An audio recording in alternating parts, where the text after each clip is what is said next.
राजा हरिश्चंद्रांपासून सुरू झालेला दादासाहेबांचा हा प्रवास मोहिनी भस्मासूर, सत्यवान सावित्री, लंका दहन या पौराणिक मुखपटांपासून म्युनिसिपल निवडणुका, कबीर कमाल असा अनेक अंगांनी बहरला। तब्बल 53 चित्रपटांचे दिग्दर्शन आणि 30 लघुपटांची निर्मिती फाळकेंनी केली। अत्यंत प्रतिकूल परिस्थितीशी झगडत भारतीय चित्रपट त्यांनी घडवला।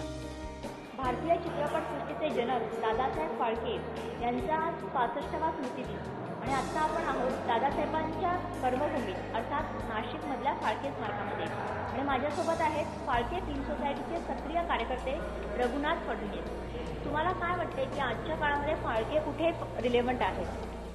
फाळके आजही निश्चितच रिलेव्हंट आहेत। फाळक्यांनी जे काही काम केलं त्यांच्या कर्तृत्वावरती आज भारतीय चित्रपटसृष्टीचा हा सगळा डोलारा उभा आहे।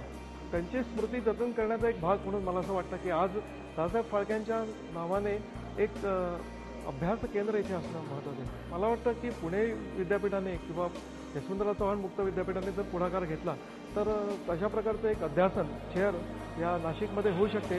परंतु आज जी काही नवीन पिढी आहे, कॉलेजमध्ये जाणारे तरुण आहेत, ज्या पिढीवरती आज चित्रपटाचा सर्वात जास्त प्रभाव आहे, त्यांना काहीतरी बरोबर घेऊन त्यांना एक चांगला अभिरुची संपन्न चित्रपट आणि चित्रपटाच्या मागे जाऊन तो कसा पाहावा आणि त्याचं आपल्या जीवनामध्ये नक्की काय स्थान आहे, त्याचं आपण काय नक्की करू शकतो हे शिकवणं फार महत्त्वाचं आहे। आणि त्याकरता ह्या तरुणाईला अट्रॅक्ट करण्यासाठी काही उपक्रम करणं ह्या निमित्ताने मला वाटतं जास्त रिलेव्हंट ठरेल। फाळकेंचा वारसा आपण सांगत आहोत, पण हा वारसा पुढल्या पिढ्यांपर्यंत पोहोचवायचा असेल तर फाळकेंच्या नावाने एक फिल्म अप्रिसिएशन कोर्स, एक अभ्यास केंद्र नाशिकसारख्या शहरात किंवा देशात कुठेही सुरू व्हावं अशी अपेक्षा सर्वच सिनेरसिकांची आहे।